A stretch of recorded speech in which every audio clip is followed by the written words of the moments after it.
My fiancé Zhou Yanan is a third-ranked scholar, while I am just a baked cake seller. Zhou Yanan disliked merchants, so I set up my stall far away from him, imitating him as I studied literature and learned to read and write. But he said I was untalented, and even disliked the baked cake smell on me that wouldn't wash off.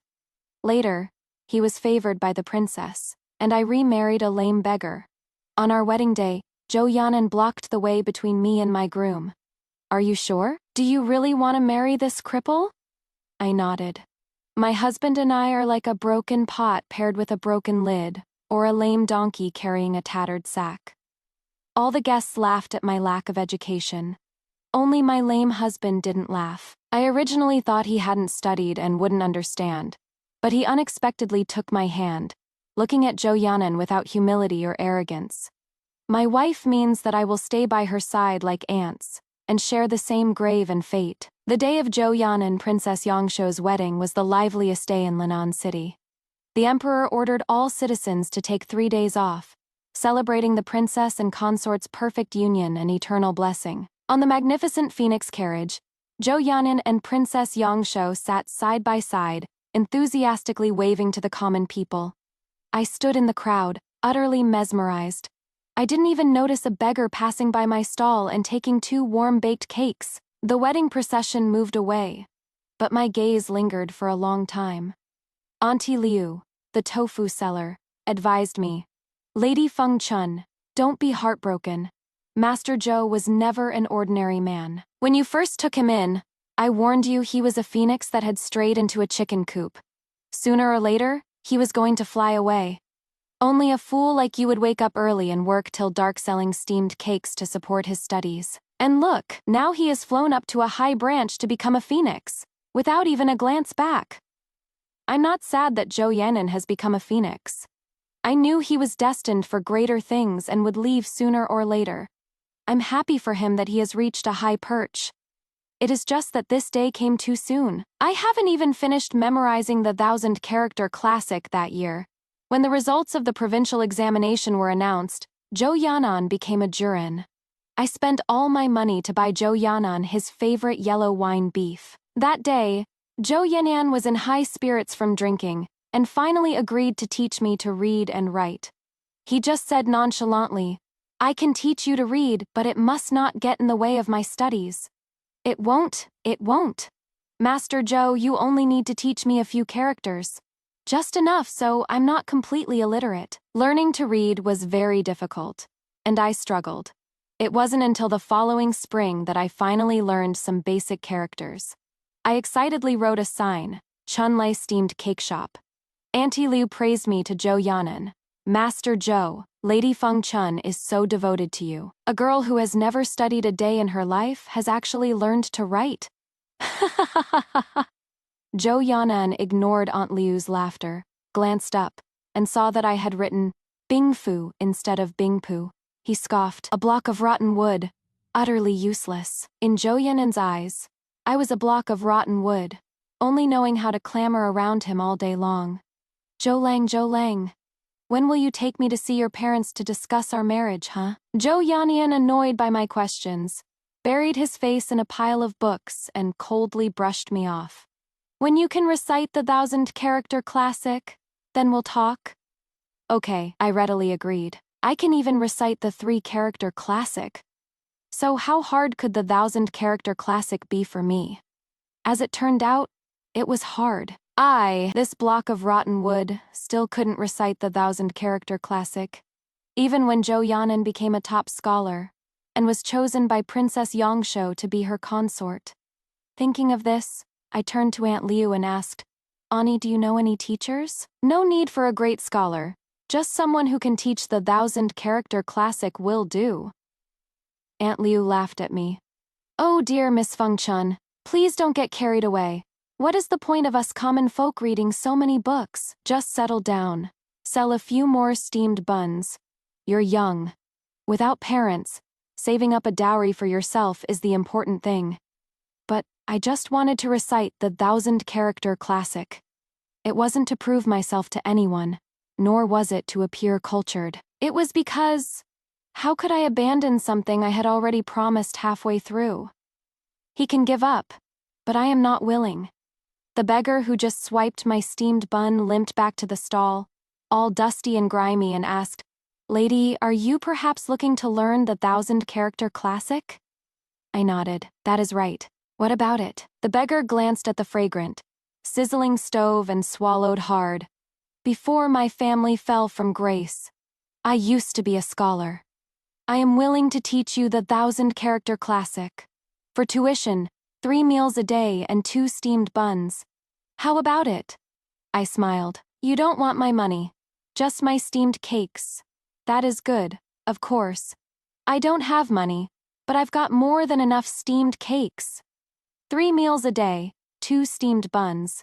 And that was how I met Limuya. Just sent a beggar away and now picked another one up. Has this lady Feng Chun lost her mind or something? All the neighbors came to see me make a fool of myself. 5 years ago, I brought Zhou Yanen home, raising the skinny little beggar until he was clean and fair-skinned, like an exiled immortal young master. Every morning when he went to school, he would pass by the stream where I washed clothes. I took out 2 warm steamed buns from the bamboo basket and put them into his basket. Young Master Zhou, studying is hard work. Eat 2 steamed buns to fill your stomach when you're hungry. Who wants your lousy steamed buns? Zhou Yanen raised his hand and flicked it, and 2 round steamed buns immediately fell to the ground. I'm about to throw up from the baked cake smell on you all day. But I looked at Zhou Yanen's thin cheeks. You forget to eat whenever you're reading. You'll be hungry if you don't eat. Zhou Yanen shook his head impatiently. I am now Chancellor Li's Prat Fei Fei. What delicacy can't be found in the Chancellor's mansion? No need for you to trouble yourself. After saying that, he turned back. Also, when you do the laundry, wash it a few more times. Yesterday, several fellow cultivators said I smell like baked cakes. After Zhou Yanen left, the neighbors teased me. Feng Chun, this fiancé of yours is so hard to please. Hard to please is one thing, but why waste food? We farming folk can't stand to see that. Feng Chun, don't blame Auntie for not reminding you. If you keep your fiancé so fair-skinned, be careful. A princess doesn't spot him when he is out and snatches him away to be her consort. I heard these words, but they didn't sink into my heart. I just gave an awkward smile and returned to the laundry line. The laundry paddle in my hand pounded with a deafening noise, and the soapy water splashed all over my face. I smiled and wiped it away. It is okay, these are all small matters. Zhou Lang said that once I've recited the 1,000-character classic, he'll take me to meet his parents to discuss our marriage. When that time comes, I'll invite all you aunties to the wedding feast. Of course we'll come for Feng Chun's wedding feast. The women laughed, their faces flushed and beaming. I don't know if they were happy for me or laughing at me for being stupid. Perhaps it was a bit of both. Now Zhou Yanen has really become the princess's husband, and I, for no reason at all, picked up a Limuya and brought him home. The neighbors all said I was heartbroken and had picked up a fake Zhou Yanen to soothe my longing. Limuya listened to the gossip along the way and turned his head to ask, "So Zhou Yanen was your fiancé?" I didn't answer, just smiled and said, "Just call me Feng Chun." "Oh, so your name is Feng Chun?" Limuya seemed to have thought of something and smiled. "Withered wood moon meets spring chun. Your name and mine are quite a match, aren't they?" What wood? What spring? I didn't understand. I only noticed that his clothes were tattered. He must have been very cold, so I got him a set of clean clothes to change into. The clothes were Zhou Yanen's on the day he left. Princess Yangshuo was sitting in a glittering golden palanquin. She lifted the curtain and urged in a delicate voice, "Hurry up, Zhou Lang. Don't bother with daily necessities. Just grab a few valuables.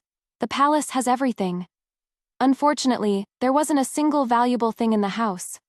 In the end, Zhou Yanen only took a key with him. "Feng Chun, this is my home. I will come back to see you." I smiled and asked, "Zhou Lang, can Princess Yangshuo recite the 1,000-character classic?" "What?" Zhou Yanen was stunned, a bit confused. The princess has been well read since she was a child, so I suppose she can.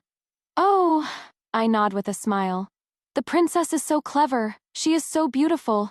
You two make quite the match. The furthest gap in the world is when you meet that person. And even self-abasement feels redundant. I comforted him. The third-place scholar and the princess sound like a much better match than the third-place scholar and the steamed bun lady. Feng Chun, actually. You don't have to. I shake my head. Zhou Lang, you don't have to mind this. Zhou Yanan understood my meaning and didn't say anything more. 5 years of companionship, though without a destined connection, we did have an unspoken understanding. He took a letter from his wife and placed it on the stove. Thanks to you these past 5 years. If you get tired of selling steamed buns, you can take this letter and get a job in the 4 departments and 6 bureaus. I respectfully returned his bow.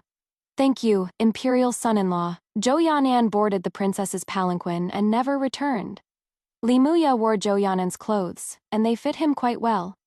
I commented truthfully, if you weren't lame, you'd look like a pale-faced scholar. I struggled to swing the axe to chop wood. My hand was injured when setting up the stall, and my wrist was weak. I swung twice but missed the target. I awkwardly wiped away sweat. Li Muya smiled dotingly and naturally took the axe from my hand. Let me do it. Though his feet were unsteady, he swung the axe with great dexterity.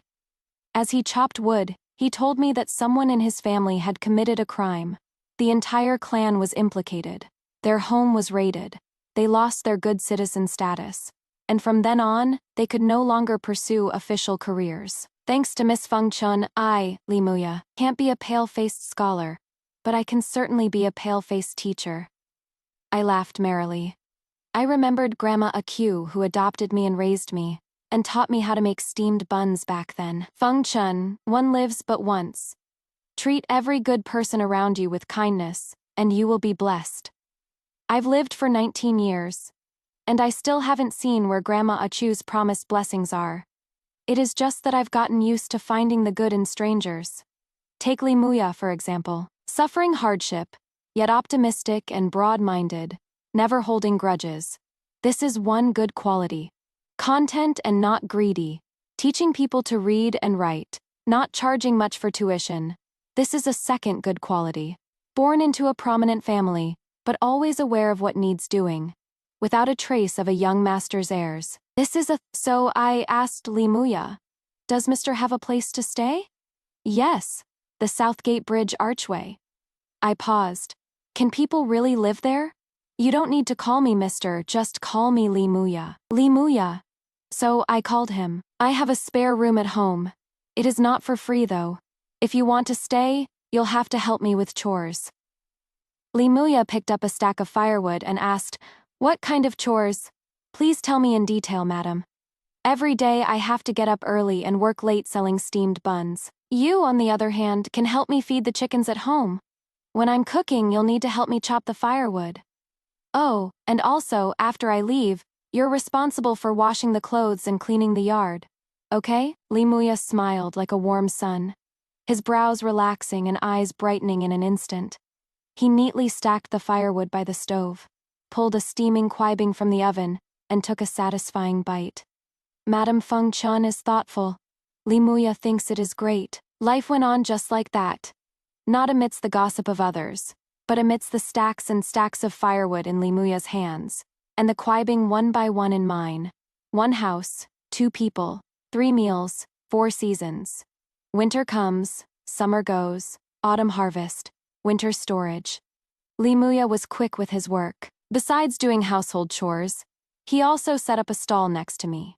He sold eggs while studying. In his free time, he would explain the 1,000-character classic to me. At the end of the year, even a silly girl like me had recited from heaven and earth, profound and yellow universe, vast and boundless to loquats, late green phoenix trees early withered. Li Muya said that studying is like living life. If you keep at it day by day, you'll eventually reach the last page. I smiled. Yes, in the past, I only found studying arduous and life difficult. Probably because I always focused on life's hardships. Actually, as long as you get involved and keep your head down to live life, the path ahead is right under your feet. The neighbors and folks on the street also started to change their opinion of this limping gentleman. It has been a few months. And look, young Master Li, your complexion seems rosier and your body healthier, Li Muya said. It is all thanks to Lady Feng Chun's flatbreads. The ingredients are generous. They're crispy and nourishing. All you uncles and aunties, please come by and patronize when you have time. Auntie Liu from the tofu stall found Li Muya more and more pleasing to the eye. One moment it was young Master Li is so considerate. The next, young Master Li is so kind. Compared to that young Master Zhou who loafs around all day and only knows how to freeload, he is better by countless times. No matter what was said, the conversation would always end up at, "Young Master Li, when are you going to marry our Lady Feng Chun and take her home?" I would then lower my head, not daring to let anyone see my shyness. I heard from the passing customers that Princess Yongya is pregnant. His Majesty was pleased and approved a batch of memorials for a general amnesty. So the market has become more and more lively recently. Before the sun set, my flatbreads were sold out, and I was preparing to carry the stove and food box home, but I looked left and right, and still couldn't find Li Muya. I anxiously went from stall to ask. Nobody knew where he went. The sky gradually darkened, and the people in the market had almost all left. I sat on the stone steps by my stall, waiting for Li Muya to return. As I waited and waited, I fell asleep sitting there. A familiar set of footsteps passed by, and Li Muya stood before me. Feng Chun, wake up!" I rubbed my eyes and saw Li Muya staring at me with a smile. "What are you smiling at? Where did you go? Feng Chun, do you want a mount? I've only heard of people asking if you want a husband, never if you want a mount." I glanced over and saw him leading a pitch-black little donkey behind him. The little donkey was pulling a cart, on which was loaded a stove and a food box for baked cakes. "This is." Li Muya put the donkey's lead rope into my hand. I used the money I earned from selling eggs to buy a donkey, and also found Carpenter Hugh to make the wheel hubs and cart boards. This way, when you do business every day, you won't have to carry that heavy shoulder pull. Actually, I'm also to blame. This kind of hard labor is supposed to be a man's job. But my legs can't help you much. A sourness pricked the tip of my nose. My constantly sinking heart felt as if it was being held up steadily by a pair of warm hands. Li Muya held my hand with one of his, and in a jiffy, he had lifted me onto the donkey's back. "Look, how grand! From now on, you'll ride the donkey to sell griddle cakes every day, and you'll be the most glamorous proprietress in the whole market." Li Muya tightened his grip on the rope and said to the little donkey, "Let's go, taking you home." He looked back at me again. Sitting tight? Steady as can be. I was so happy I couldn't stop smiling. Two people, one donkey, facing the moonlight, walked in the direction of home. Halfway there, Li Muya turned slightly to the side and asked me, "Today, my maternal uncle's family sent someone to find me, saying my mom has been released.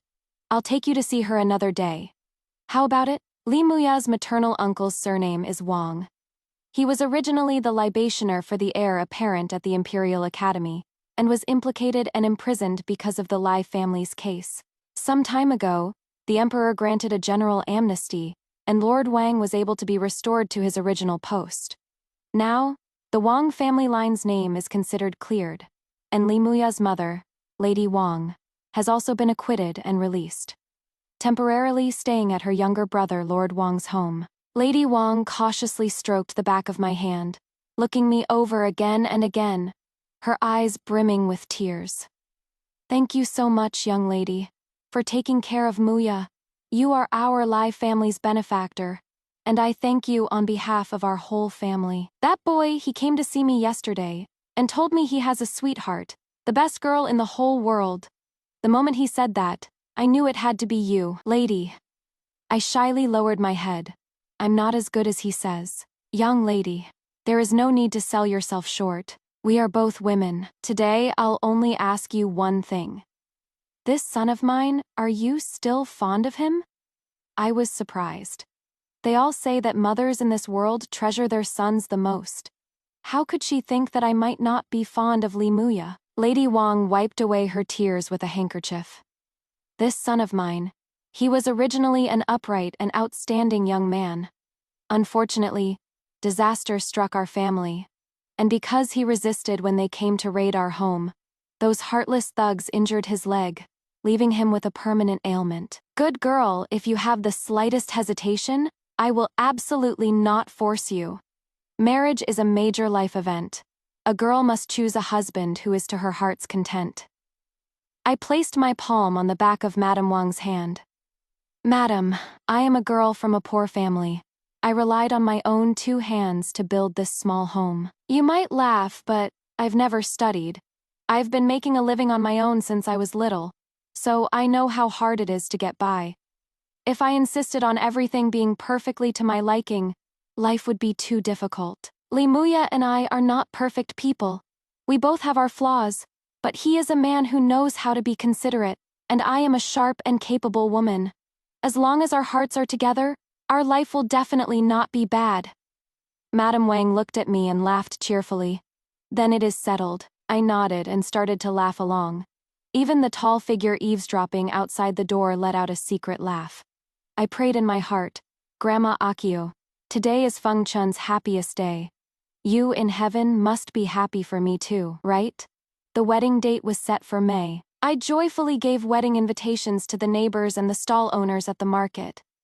This Lady Feng Chun has a fool's luck. Her bitter days are finally over and the good times are here.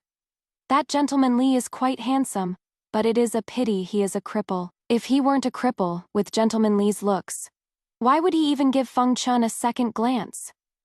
That is true. I'm still the same as before, nasty words. I just hear them and they're gone. They never really get to my heart. Life, just like people, can't stand close inspection. Covering your ears and rushing forward is what matters. After handing out the wedding invitations, I walked back, only to find the stall had been torn down by some idiot who doesn't know what is good for them. Li Muya wasn't around. I was so anxious I stomped my feet. Aunt Liu patted me and pointed to the restaurant across the street.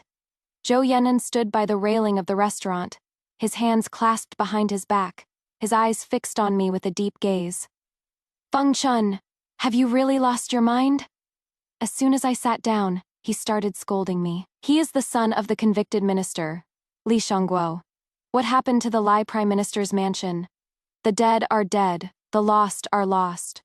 There is no chance of them ever rising again in this lifetime.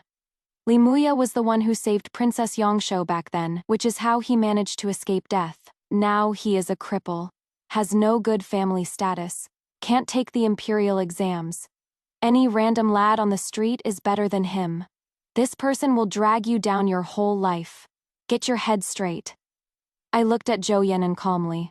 So, was that why you gave up on me back then too? Zhou Yan'an didn't understand and asked me, what? I looked up, scrutinizing him with my gaze, dragged down. Zhou Yan'an's eyelashes fluttered twice in the morning light. He fell silent.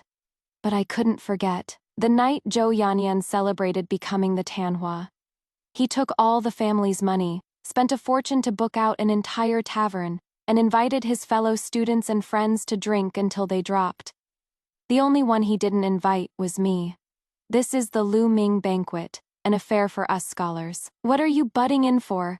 Go, go, go, get lost and go make your baked cakes. So, I could only sit on the stone steps from afar waiting for him. When he'd had enough to drink, he would come downstairs drunk and call for me. Feng Chun, we're going home that day. I waited in the cold wind until midnight, but he never came out. The wind was so strong. The sign for the Chunlai baked cake shop was blown far away. I was freezing, rubbing my frozen fingers. I quietly ran up to the tavern and saw Zhou Yan'an drinking with a young nobleman. I heard the emperor betrothed brother Yan'an to Princess Yongshou on the spot, but I seem to remember brother Yan'an is already engaged. Zhou Yan'an scoffed. An engagement? For 5 whole years. That foolish girl supported my studies with one flatbread after another, and got me to this position. You know, every time I swallow a steamed cake, it feels like I'm swallowing her. If I were just a simple village man, I would have happily welcomed her into my home, had a few children, and lived a simple, happy life. But now that I have a title, I have to consider my official career. She is an orphan, a street peddler, Marrying into a noble family, she'll be ridiculed. A woman as lowly as an ant like her. What does she have to compare to Princess Yongsho? Marrying her would not only be bad for her, it would also drag me down for my whole life. I've thought it through. After I'm gone, I'll find a position for her in the 4 departments and 6 bureaus. From now on, she won't have to suffer the hardship of wind and sun. Consider it as repaying 5 years of kindness. She should be content. If it weren't for me, she'd have to sell steamed cakes for a living her whole life. For a young lady, how improper is that? I fled in a panic. The wind and rain were raging, yet I let myself hide within the storm. It was at that moment that I decided to give up on Zhou Yanan. I don't want him anymore, whether he is the new Tanhua scholar or the Jade Emperor. I knew that even without Princess Yongsho, there would be other socialites and noble ladies standing between us. The problem was never about a third party. It is that much earlier. Zhou Yanan had already given up on me. I've said my piece. In the few seconds of silence, who knows what Zhou Yanan was thinking? In the end, he just waved his hand. Feng Chun, I know you can't get over this in your heart. After all, you've loved me for 5 years. How about this? After the princess safely gives birth, I will propose to her to take you as a concubine. The princess is a decent and understanding person. She won't make things difficult for you, Feng Chun. Will you wait for me, okay? I was so angry I chuckled lightly. Not okay. Even at this point, Zhou Yanan still didn't understand that in giving him up, I didn't feel the slightest bit of reluctance. The past 5 years cannot be recovered, but life still has many 5 years. Once I loved him without hesitation, now I willingly let go. No one is making it difficult for me. Right or wrong, it is all my own choice. Feng Chun's The rain stopped, and the raindrops from the eaves dripped slowly, like Zhou Yanan's heavy heartbeat. He stared at me, like staring at something already in his pocket. Good or bad, it is not for you to decide. I was too lazy to argue. I just wanted to leave quickly. Just as I was getting up, a servant from the princess's residence ran to the restaurant in a hurry to find someone. Your Highness, the princess had an accident after visiting the Wang family. She refuses to take medicine from anyone else. Only the medicine you feed her. Zhou Yanan was a little embarrassed, afraid that I would hear about the private affairs between him and his wife, so he gave me a quick glance. Understood. Return to the residence immediately. After the wedding date was set, Madame Wang pulled Li Muya along to busily prepare for the wedding. From the layout of the newly bought small courtyard, to the color of the invitations, the style of the window flowers, and the flavor of the wedding candy, Madame Wang had to go over everything with Li Muya in person. I never dared to imagine that I would be able to see you get married in this lifetime. Not only will I watch you get married, I will also enjoy the happiness of having children and grandchildren. You and your sweet mouth in our whole live family. You're the best talker. Madame Wang felt the fabric of the wedding dress. It was soft, resilient, and light, and the weave was tight. This is the one. I see that child Feng Chun is so thin and weak. Tell the master to make the fabric a bit tighter. Don't make it too loose. Yes. The maid took the fabric and quietly announced, Madam, Princess Yongsho has arrived. She wants to see the young master. Madame Wang's mouth twitched. She turned her back and clutched her chest tightly. Back then, when the Lai family fell from grace, my son's leg was injured, and she begged the emperor to annul the engagement and choose another good husband. Why is she running over here now? Is she here to gloat at my Ai family's misfortune? Or does she not want to see my son doing well? The maid quickly advised. Madam, please lower your voice.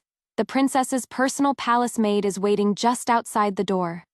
But Madame Wang had a temper that was not to be trifled with. If they hear, they hear? So what? Even the imperial prison, I Wang Yuqing, have sat in it.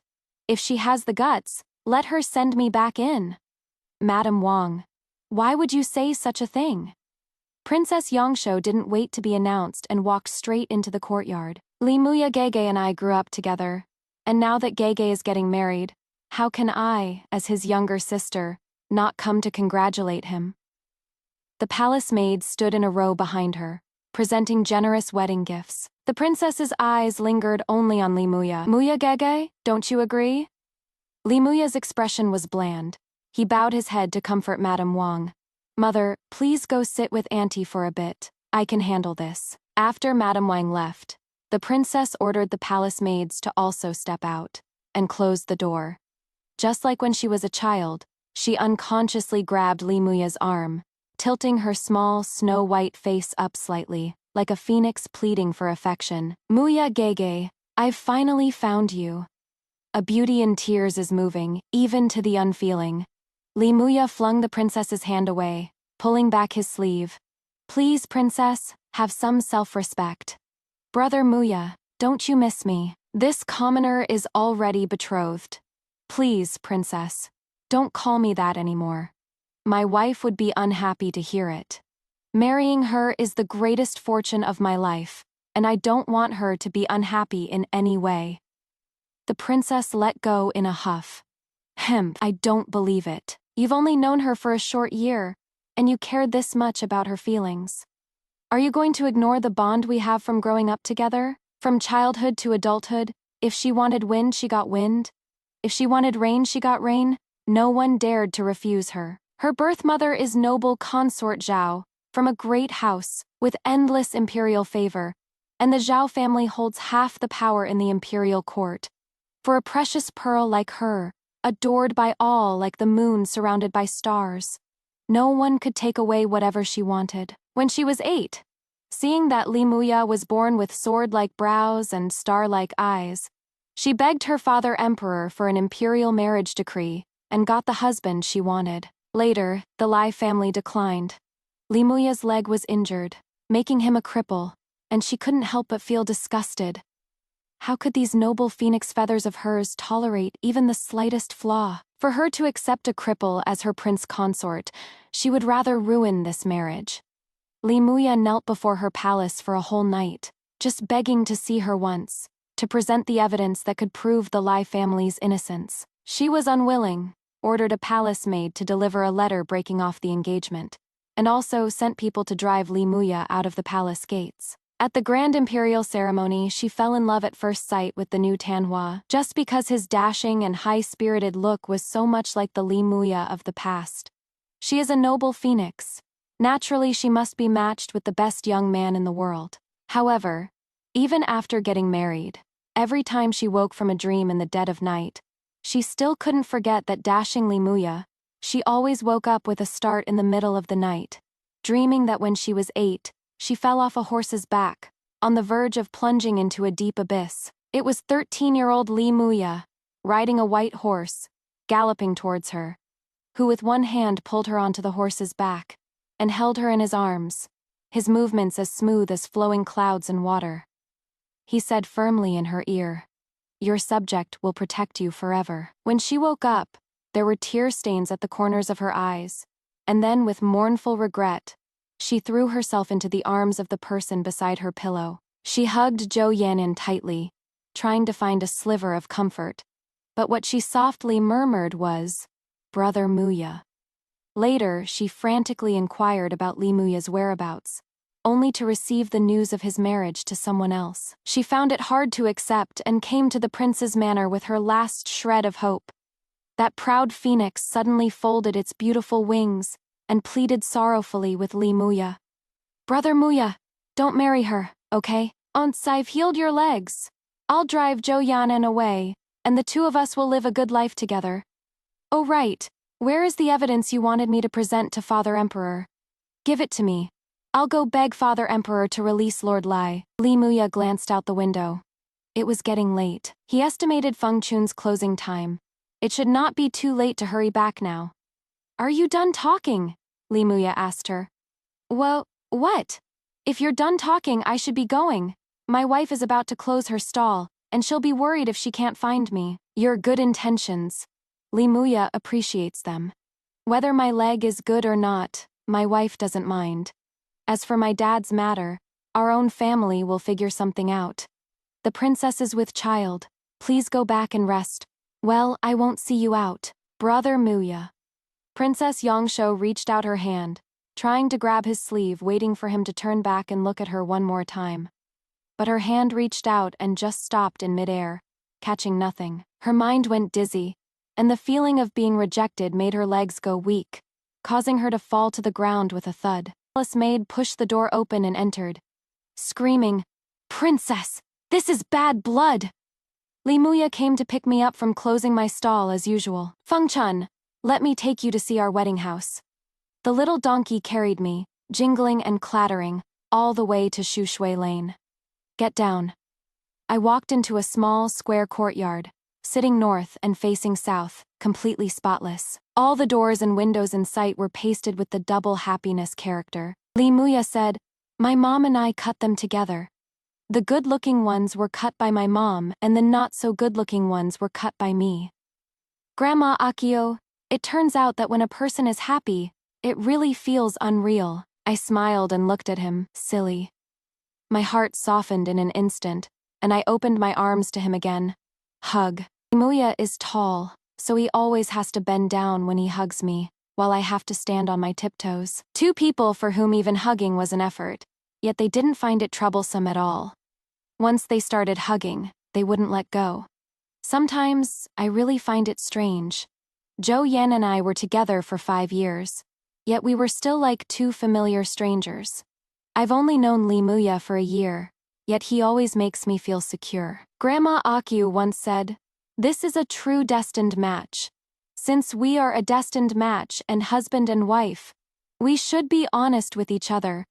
I held Li Muya's face in my hands, warned him not to get angry, and then told him about meeting Zhou Yanan today. Li Muya blinked his big sparkling eyes.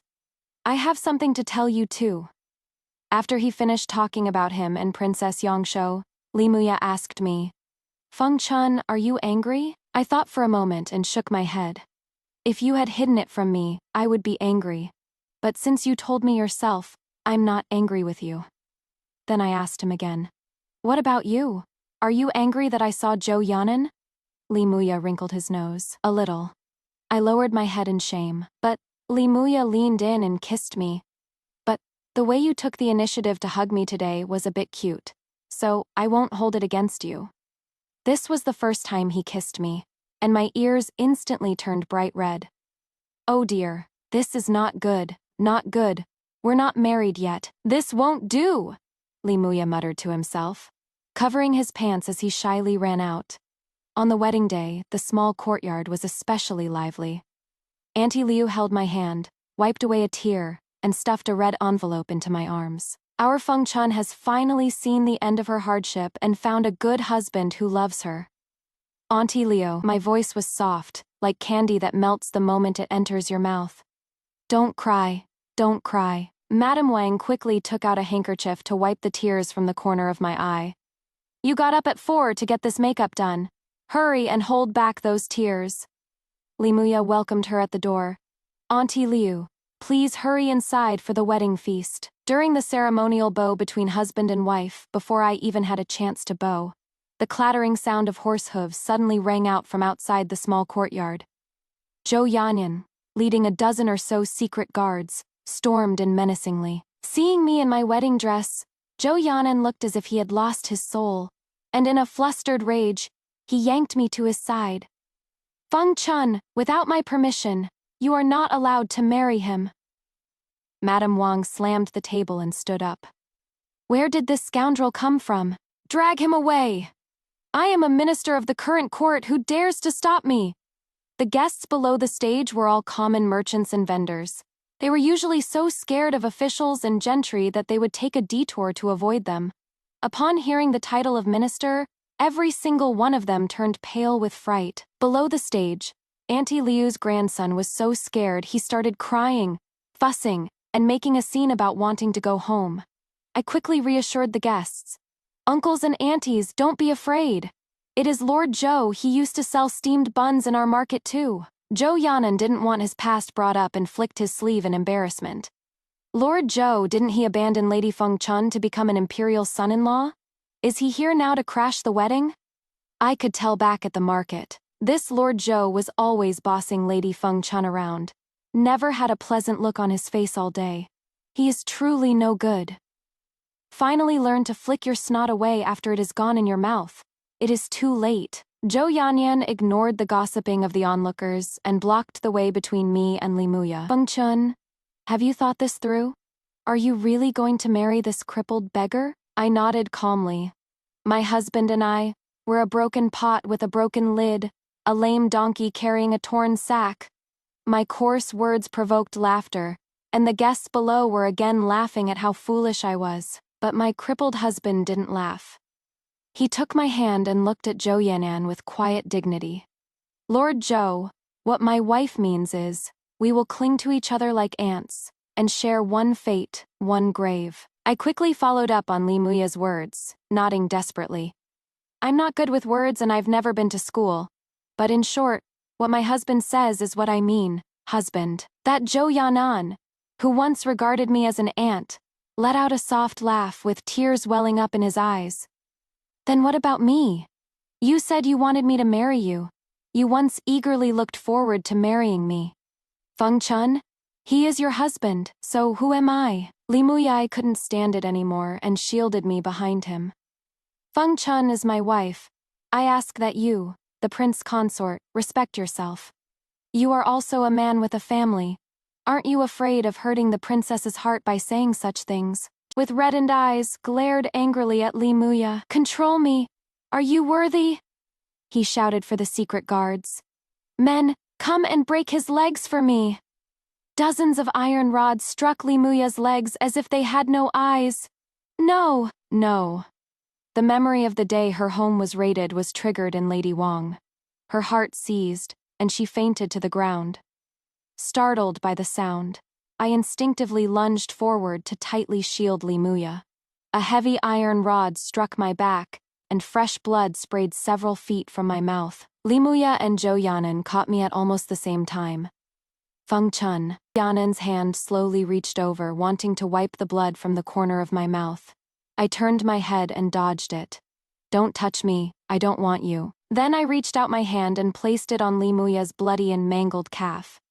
You fool, on the day your home was ransacked, were you also in as much pain as you are today? I so regret not meeting you sooner, to share your pain for you.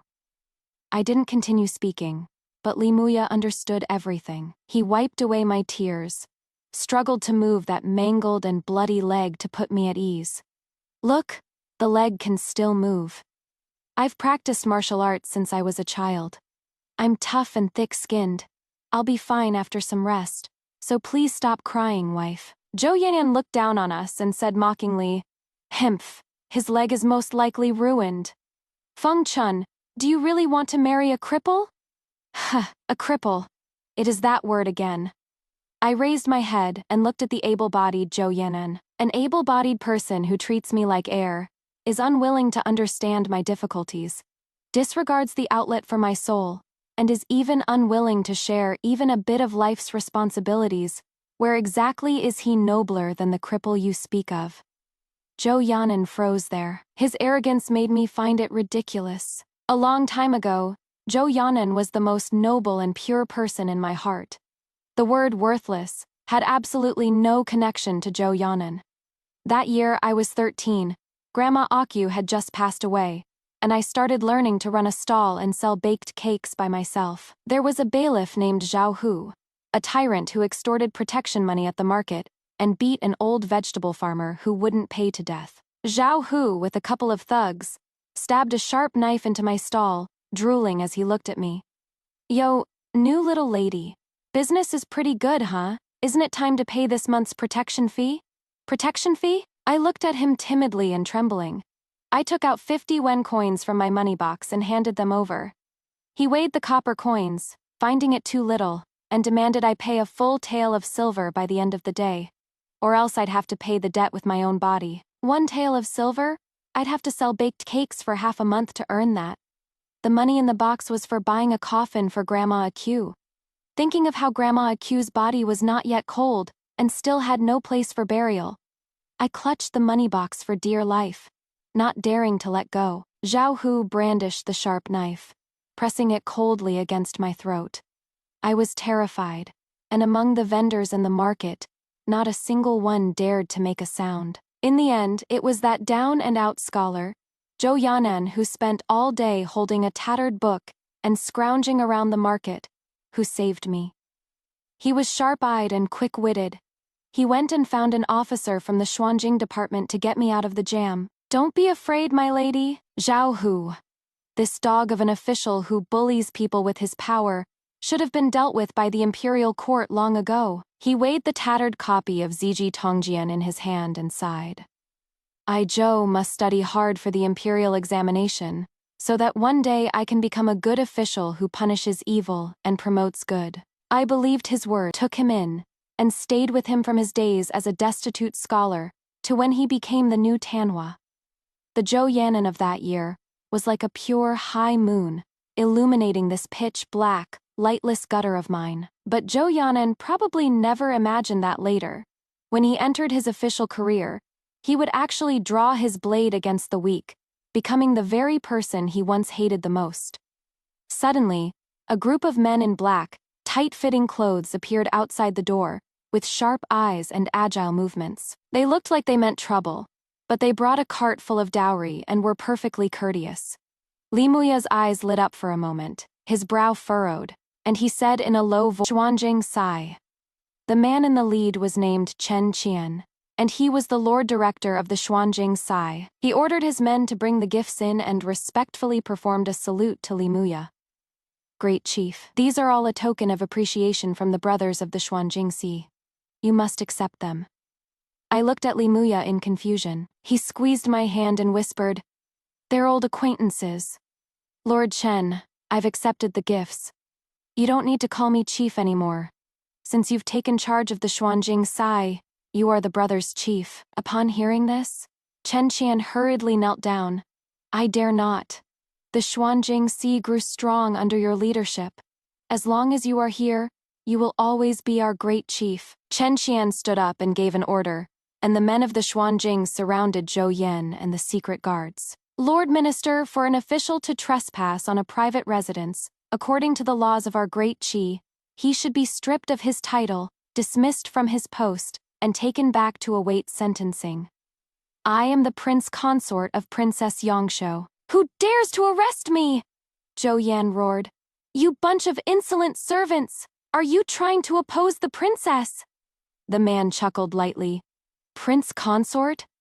He took a handwritten order from his robes and threw it at Zhou Yanan's feet. "This is a letter of divorce, handwritten by Princess Yongshou herself.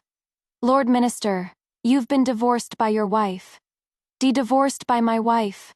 The guests were in an uproar. This old lady has lived to this age, and I've only ever heard of a husband divorcing a wife. Never of a wife divorcing a husband. Zhou Yan frantically and wretchedly picked up the letter. "No, this is impossible. How could the princess divorce me? She won't even drink her medicine unless I'm the one feeding it to her." "That is exactly it," the man interrupted Zhou Yanan. "The order states it crystal clear. You fed the princess an abortion-inducing medicine. The princess has suffered the pain of losing her child. Not having you torn limb from limb is already a mercy beyond the law. Stop your quibbling, men. Take him away." "Abortion-inducing medicine?" Zhou Yan was in disbelief. Then, as if it dawned on him, he burst out laughing.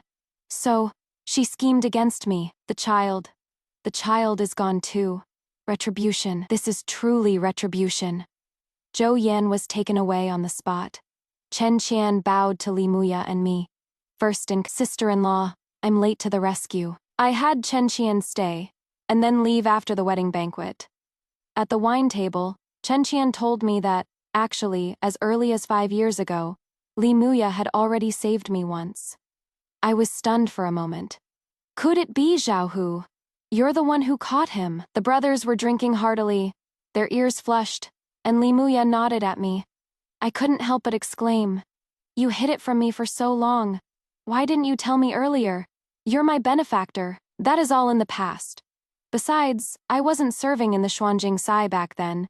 There is nothing much to say about it." Chen Qian came over with a cup of wine to comfort me. "Oh, sister-in-law, no need to be upset. Fate takes its twists and turns. You still ended up with our boss after all. It is never too late for a gentleman to repay kindness after 10 years. Come, sister-in-law, bottoms up, the other brothers also gathered around. Over a dozen wine cups clinked together, as if delivering all the blessings to me at once. After leaving the table, Chen Qian handed Li Muya a token of appointment. Boss, come back. Although you can't immediately resume your position as head, the Xuanjing after all, has excellent intelligence and is convenient for investigating cases. Together, we brothers can clear Prime Minister's name as soon as possible. Li Muya held the token, and across the guests coming and going, he cast an inquiring look at me. I smiled and nodded at him. Go, my Li Muya. He should rightfully return to where he belongs. Go enforce the law and crack the case, to save his father who has been upright and served the people his whole life. Go punish the evil and promote good, to save countless orphans like Feng Chun. Forever and ever, restore justice and hope to this world. After the long summer passes, it is my favorite season, autumn, because there is always a harvest in autumn. Li Muya started as the lowest-ranking officer in the Xuanjing department, and in just a few short months, he solved several major cases and got promoted 3 ranks straight. By autumn, his monthly pay had doubled. With Li Muya's monthly pay and the money I earned from my stall, if we saved for another year, we would be able to rent a decent storefront in the West Market. Life was getting better and better, and even my mother-in-law was gradually getting plumper. When Li Muya was out on his usual duties, people would even call him officer. It is just that this official was a bit strange. Every day before dawn, he'd drive his little donkey to take his wife to the market to set up her stall. After eating 2 hot buns, he would then unhurriedly go to the Xuanjing department to attend to his official business. After work, he'd first return to the market, help his wife pack up the stall, and then the 2 of them would drive the donkey and leisurely head home. 2 people, 1 donkey, their shadows stretching exceptionally long under the setting sun. On the day of the first snow, I finally met my father-in-law, Prime Minister Li, who was once called the backbone of Daki, when he was brought out of the heavenly prison, was so thin that only a handful of bones remained. He hunched his body, trembling as he clutched his mother-in-law's hand, and began to cry like a child. We borrowed a horse-drawn carriage from our neighbor. As we were about to leave, I saw a beautiful figure in bright red standing on the palace gate. It was Princess Yangshuo. She stood there the whole time, watching our family get into the carriage as the wheels left 2 long tracks in the snow. I once heard Chen Qian say when he was drunk that Princess Yangshuo had helped a great deal behind the scenes for father-in-law to be exonerated this time. But she never took credit for it, nor did she let Li Muya know. I lifted the curtain, smiled at the woman standing on the palace wall, and she returned my smile. We both understood that with this one smile, all debts of gratitude and resentment were settled, and all regrets would finally fade away in this snowstorm. Everything will pass. In front of our home, a ground full of officials and scholars were kneeling. They were all students my father-in-law had once taught. They were all here to welcome their teacher home. Zhou Yanan was also among them. After being dismissed from his official post, he became taciturn and seemed a bit simple-minded. He returned to the village where he used to live, opened a private school, and became a teacher. He was a natural scholar. He forgot many things from the past, but he remembered the 4 books and 5 classics firmly. Plus, his reputation as a Tanhualang ensured that he would not lack for students. I went back to the village a few times and heard from the aunties that Zhou Yanan now still goes to the riverside with them to wash clothes. Those old clothes I left behind, he washed them over and over again, saying that Feng Chun would wear them when he got back from selling griddle cakes, so he had to wash them extra clean. People who have fallen from a great height, unable to accept the disparity in reality, choose to live their whole life in a dream. A fool's dream. I really have no intention of exposing it. The days of falling snow passed, and it was once again a beautiful spring. Father-in-law's health gradually recovered. The imperial court reinstated him to his original post, and soon he would have to attend court again. For convenience, father-in-law and mother-in-law moved back to live in their original residence. Li Muya and I went back to the simple life of just the 2 of us again. 1 house, 2 people, 3 meals, 4 seasons. That night, the wind was quiet, stirring a restlessness in our hearts. Limuya and I stood in the courtyard, counting the twinkling stars in the sky. I asked Limuya, "In this life, do you have any regrets? Because these days are too beautiful for an orphan girl like me to be able to experience such a life. Even if I were to die right now, I would have no regrets at all." But Limuya was originally someone who stood among the clouds. If not for the twists of fate, he would have had a much brighter future. If he still had regrets, I was willing to pay any price to help him fulfill them. Limuya smiled and pulled me into his arms. With wonderful days like these, I have no regrets at all. I once thought about dying because of this ruined leg, because I could no longer ride a horse or shoot an arrow. I should have died that winter, but to my surprise, I met someone, a small, clumsy girl. She picked me up and took me home, gave me steamed buns to eat, gave me clothes to wear, and also told me that the world is tough. If you want everything to go your way, life will be hard. I thought about it, and it is true. Limuya lowered his head to meet my gaze. I looked at him with a smile, but he just held me even tighter. It is just that my little lady doesn't know. With her by my side, these days aren't hard to get through at all. In my next life, and the life after that, I still want to live these days with her. It was I, this withered wood, who happened upon her spring.